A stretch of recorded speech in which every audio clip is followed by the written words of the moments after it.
Welcome to On the Edge with April Mahoney Brains. Here, this is the spot where the conversations are pointed, the guests are sharp, and the responses are never dull. Did you bring your thinking caps? Because it's time to put them on. Because the conversation starts now.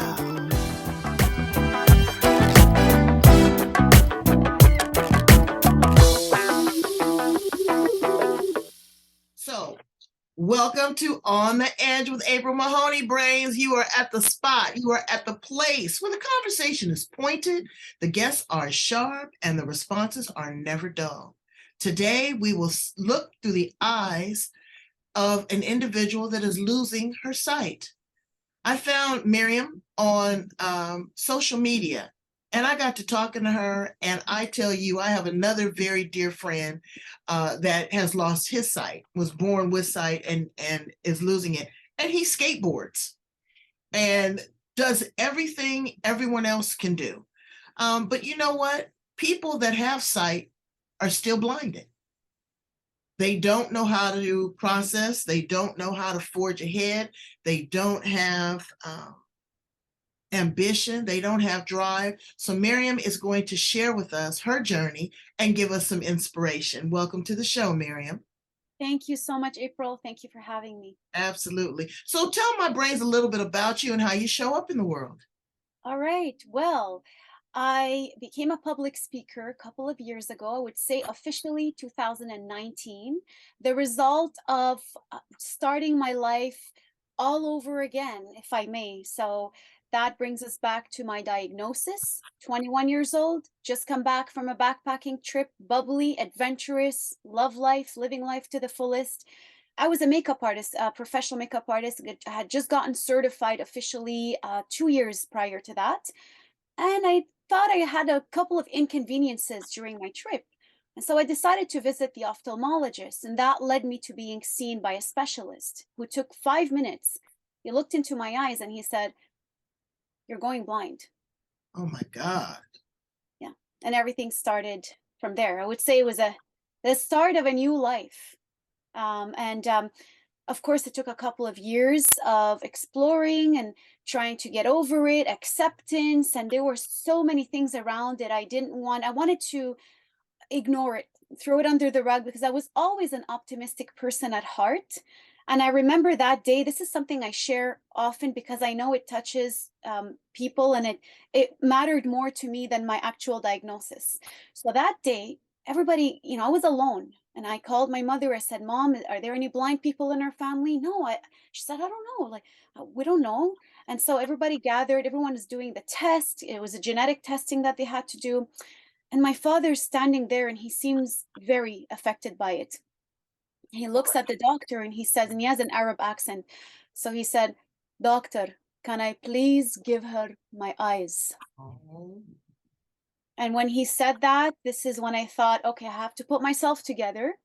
And this is when I have to be strong for my family, not the other way around. And so I decided from that day that I would handle it to the best of my ability without affecting others or being a burden to others. But then time passed and I started to see the effects of my visual impairment. I was bumping into things, bumping into people, getting into very awkward situations. I even have a couple of speeches that I gave about a blind date where I pretended that I was fully sighted. And Oh, wow. eventually, yeah, that's a funny one.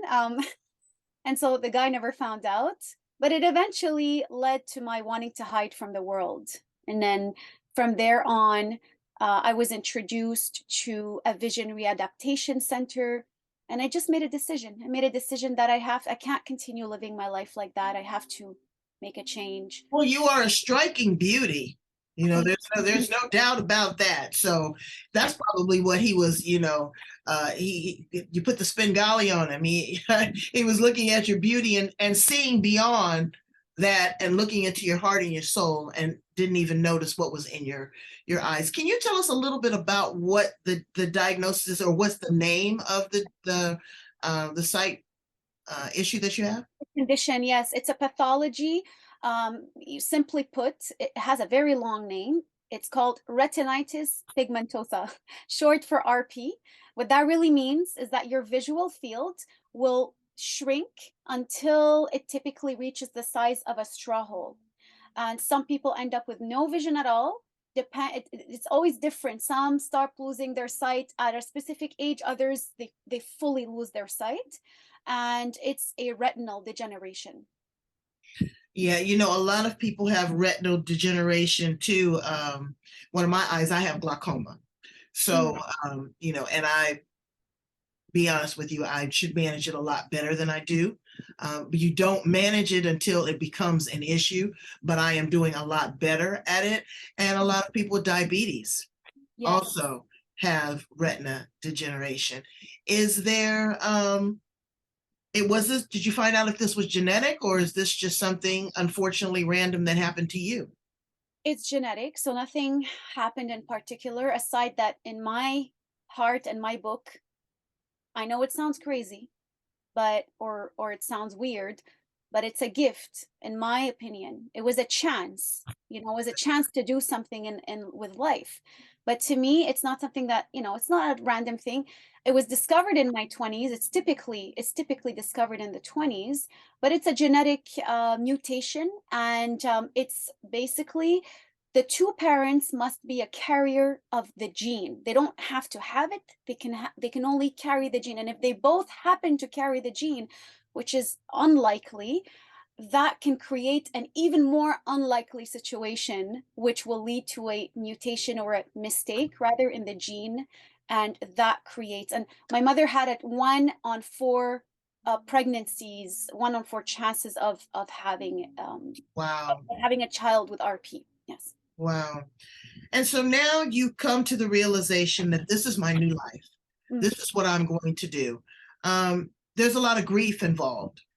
yes. I mean, that's just the normal process because you're losing, am I going to lose my friends? My sense of direction? Am I going to be able to get a job? Am I going to, have children of my own? All of these things are a part of the process. So when you go through all of that and you come to the point where you just say, nope, I'm not going to do this anymore. What was your aha moment? When your father, when your father said, "Doctor, can I give her my eyes?" Was that your moment? April, I have so many of them, and so many people ask me, Maryam, what was the breakthrough moment? There wasn't one, there were many, because this is a particular situation. This is not a one-time deal. You lose your sight and it's done, deal with it and it's done. No, this was, I wake up, not every morning, but let's say once every couple of months, and boom, something new happens. I've just unable to, find a doorknob, or unable to cross the street, and then it just keeps evolving. So it's a grief that keeps going, and I am still living in now. But there were so many little moments where I'd meet people and I was always open. I was always open to the world, open to receiving a message, something positive. And whenever I did, I would hold on to it as much as I could. And I would say, when the next step comes up, I'm going to use this because I'm going to remember that I'm here to perhaps help others on my journey and then make something out of it. And so there were so many aha moments. But yes, definitely my father, that was one of them, because I said, I don't want to hurt him. I don't want him to be hurt. I don't want him to feel my hurt. And this is how it really started. Yeah. Well, you are an inspiration to so many, sighted and blind. Um, what are some things that you would encourage a person that is losing something? Maybe not their sight. It might be a person going through, autoimmune disease, cancer. I have a friend that they amputated one leg and then he went back and they said they had to take off the other ones. What did you gain from a sense of loss? That's a very good question. I can't speak for everyone, because when you tell me about these other situations, I feel blessed. And this is a proof that there's always not worse, but there's always something else. There's always someone else living something. We all have something that we're gonna or have or are dealing with today. And I think the best thing I can say is give yourself a chance. Give Mm, yourself the time. Give yourself that time, because if you're going to make that decision right now and say, it's over for me, I am dead, it's done, you haven't even given yourself the opportunity to make something, to understand there is a reason why this is happening and there is a way to overcome it. But if you give yourself that time, you're gonna be able to go through it and see what's on the other side. And what's on the other side, I promise, if anyone is going through something right now, I promise you can come back and let me know.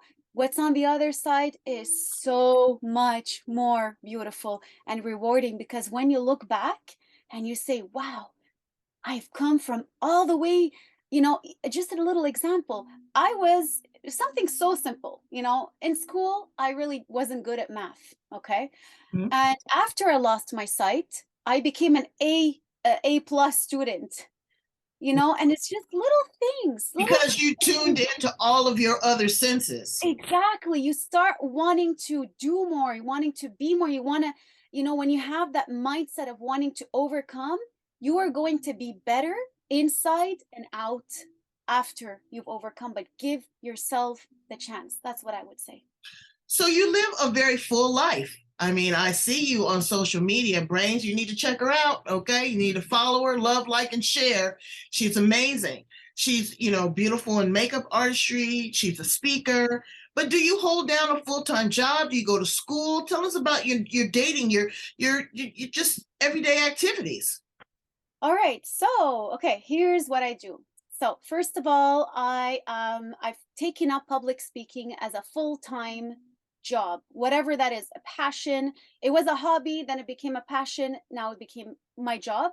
That's number one. Number two, I'm also an Okay, well, let advocate. me let me slow down a Yes, little bit.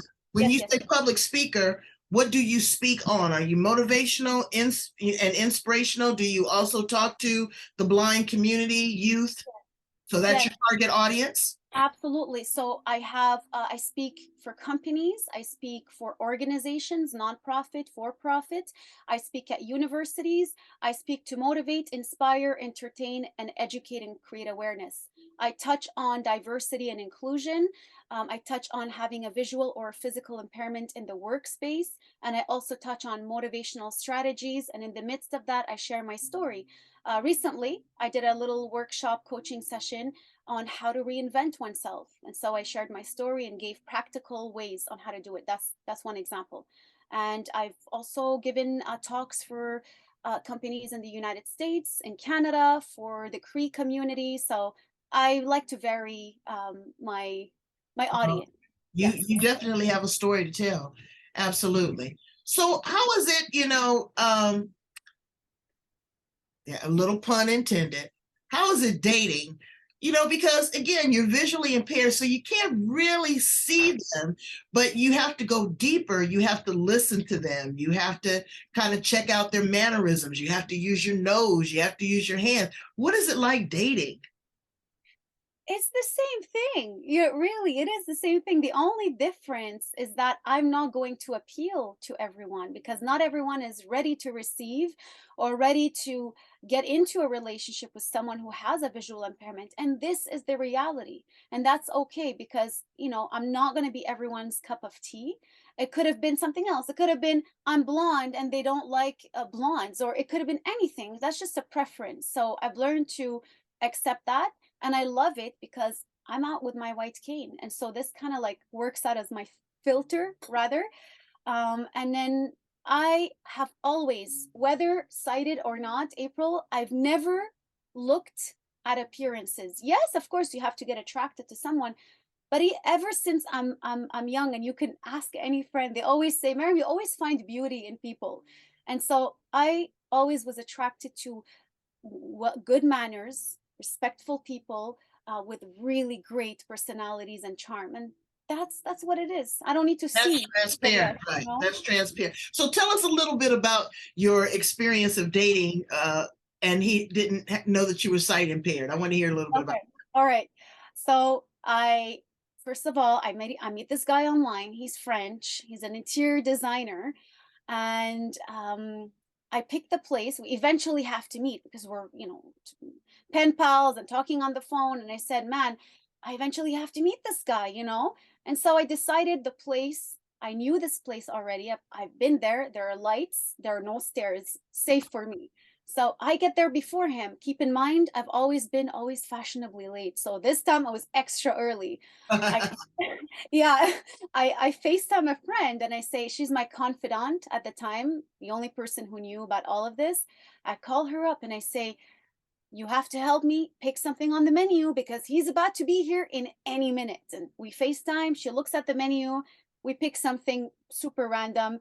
And then literally a minute later, he walks in. I get up to say hello and I'm looking at him. I'm like, hi. And then, he's looking at me and then he looks behind him and he said, what are you looking at? Because I'm kind of to see properly, I have to use my side vision. So I'm looking at him like kind of on the side. And I said, "Oh, well, the wall behind you is so beautiful, because he's an interior designer." And then Maryam, this is a normal white wall. So, okay, yeah, it's a nice tone of white. And so I just didn't know what to say at this point. I said, you know what? He's gonna forget all about it. We're gonna talk. I'll charm him away. We're just gonna talk and that's it. Then we sit down, about to order. The waitress comes and I'm holding the menu confidently. I know exactly what I'm ordering. So for 5 whole minutes, I'm pretending to read the menu with him. And then when the waitress asks me my order, I say, "Oh, I'm going to take this crepe with this and that." And then he looks at me with an awkward smile, and she's smiling.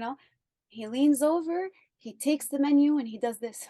Turns it around. Is this what you want? And so, yeah, I was holding the menu upside down. Now I think, okay, this can't get any worse. He probably thinks I can't read now. So, okay, the food comes. I'm now telling myself, Maryam, you've messed up enough. Now put yourself together. Don't be clumsy. Don't hit, don't make the glass fall or something. So I'm taking the first bite. And then again, the awkward smile comes back. This time he's leaning over and he's like, wait, wait. And then like he's trying to do this. And I look at my fork and I realize my whole hair is twirled Oh around. my gosh. Oh my gosh. So I try to, of course, grab a napkin. And the first thing I do is, poof, I plunge my entire hand in his glass of water. Oh my goodness. It's like Mr. Bean, if anyone has watched Mr. Bean, in the female version, the Iraqi version. And so I'm just looking at him and I just go like this. And he's like, yes, this is my glass, And I said, oh yeah, Oh. cleaning it up, and the story goes on. But this is usually what I share. And I usually say there was no second date. Yeah. Did you ever confess? I never did. He never knew. He just thought Maryam is a weirdo. Apparently he wasn't to weirdos though, because he wanted to see me again after, but I never really I never explained. I never had the Oh, guts to tell him. Yes. right. So now are you open to that when you meet someone? Do you openly tell them that I'm visually impaired? Oh yes. I mean, now I can't hide it. I do things now we're talking, it doesn't show, but when I'm walking around and that I'm a little slower physically, you could tell there's something off. If I don't have my white cane, it's hard for people to know, but they know there's something off, but I don't hide it anymore. That's the first thing I say. I have a visual impairment. That's it. It's done. Yeah, To me, exactly. it's very simple, On to the next thing. Do Exactly. you read with Braille now? I took courses, when I said I went to vision readaptation, I did 3 years of vision adaptation. Sorry, they asked me, what do you want to learn? I said, I want to learn how to do everything. Teach me everything. Prepare me for the worst. I do know how to read Braille. I don't need it, however. The only place where I do use Braille is in elevators when they have it, and on my makeup. And so my makeup products has little Braille tags that I've put on to recognize the colors and You what know I'm what? I have to admit to this. Every time I get into an elevator, I do touch the Braille button. I don't know what I'm touching. I don't know what I'm feeling for. I don't know what it is, but and Braille is in different languages as well. It's not just all in English. Is it a English standard or is it universal? No, it's a universal language, yes. it's universal English. I mean, I never searched it up. I doubt there's Arabic Braille. Maybe there is, but it must be really complicated, that's for sure. Mm, But yeah. it's a universal. There are two different Braille versions. There's the contracted and the uncontracted. Simply put, it's either the longer version, each letter has a kind of code rather, Okay. but there's also the contracted, which is abbreviations. So to make it shorter for those who are really advanced. Oh, okay. Yeah, All right. All yeah. right. Well, that's good. So let's ask some fun things about you. If you were an appliance in the kitchen, what appliance would you be, Miriam, and why? A blender. I don't know why the first thing I thought, because you can put so much in there and create fantastic flavors. Absolutely. If you had three wishes, what would they be? Hmm, three wishes. Wow. Okay. I would probably wish to be able to fly, like actually physically fly, not on a plane, and be able to see the whole world, you know, at once. That's one wish. I mean, are you talking about like, wishes Anything. that anything? Okay, that's Anything. one wish. I wish that I know this is corny, but it's real. Just that there's peace and more love between people, in the world, that people treat each other more like we're all brothers and sisters and we're all connected and just helping people out and each other out more. I wish for that.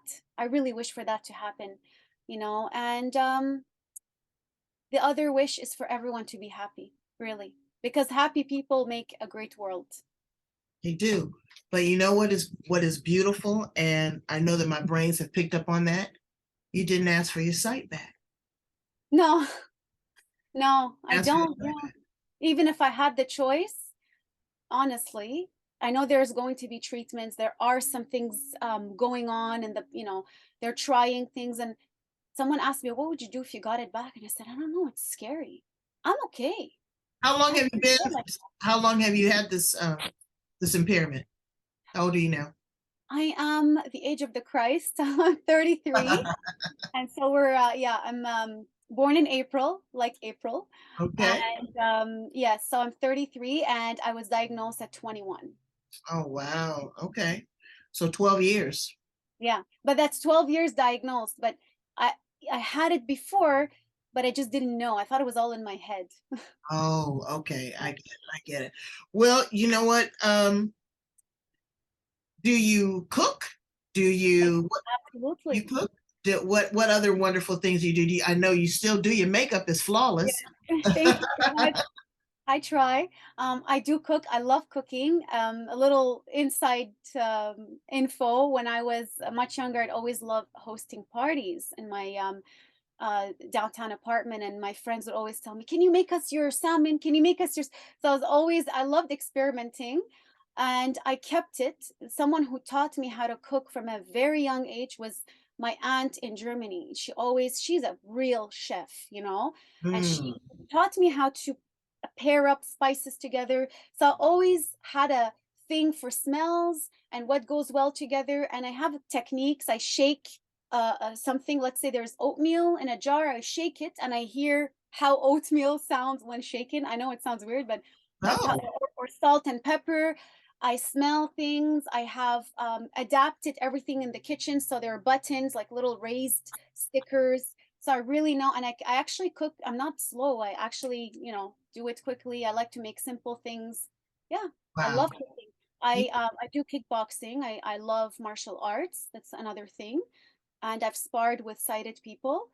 Um, I do my makeup. Like, Because your hearing is magnified. And if somebody tries to, because they try to take advantage of people, and again, I can see you being like a ninja. Okay, don't let this cane fool you. exactly, yeah. It's true. I do. And some people really don't know how much I see or what I see. But yeah, I do see them. And, just I want to keep doing things. All the activities I love. Of course, I can't become an airline pilot. But my brother is. It's enough. I can sit next to him. Right. Aside from that, I'm going to do as many things as I can to feel confident, because I always think the best thing to do is to do what you're able to do, because you're tricking your brain into thinking you can do everything. Right. Absolutely. And that's what it's about. It's about um, being in your own head, you Yeah, know, being the pilot of your own plane exactly. and being able to fly, being able to see without sight. You are an amazing inspiration. I get teared up because I'm so proud to be able to interview you and to be in your presence, to know that whatever minor inconvenience I may have or another person has, I used to have to tell my mother all the time. My mother used to tell me, I said, Mom, it's not fair. She goes, oh, yes, it's very fair. She's very, very fair. And to whom much is given, much is required. I love So that. you Wow. have been given something that has taken tenacity and courage, but you have been able to not only follow through, adapt, but you've been able to thrive. Thank you so much, Maryam, for being here on the edge with me. You have done Thank my you. heart well. I appreciate you. Tell my brains how to get in contact with you if they want you to come out and speak. I want you to do a book. This would be a great mini series. This. You know what? You might want to plug that at Netflix or something like that. Really? Thank you, April. Yeah, They, I they do. I've been wanting to write a book, but I keep telling my mentors, I said, I haven't done enough to write a book. And he always tells me anyone can write a book, Miriam. So I think it's in its divine time. I really want to give value to people with what I write, and that's one thing. The other thing is you can reach me literally everywhere. Yeah, I know I can't see, but I'm all over social media. I have Snapchat, Instagram, Facebook, Messenger. I have a page, Maryam Ganni Motivation, and on TikTok, you name it, LinkedIn. And so, yeah, you can reach me anywhere. Just type Maryam, Maryam, Ganni, Ganni, and you'll find me. Maryam Ganni, there she is, Brains, right here on the edge. I need you to go in, Brains, like, love, and share, and follow Maryam. You know, her inspiration will keep you uplifted. When you think that you have a challenge, just look at her. I mean, she's a fashionista. She's always got something inspirational to say. I'm just really, really glad to have her here with me on the edge. So I need you to go in, please, and like, love, share, and subscribe. Like, love, share, and subscribe. Here's the address right here. Thank you, Maryam. Please come back and visit me again. I will definitely. Thank you so much, April. All You're right. amazing. Thank you. Thank you. Bye, Brains.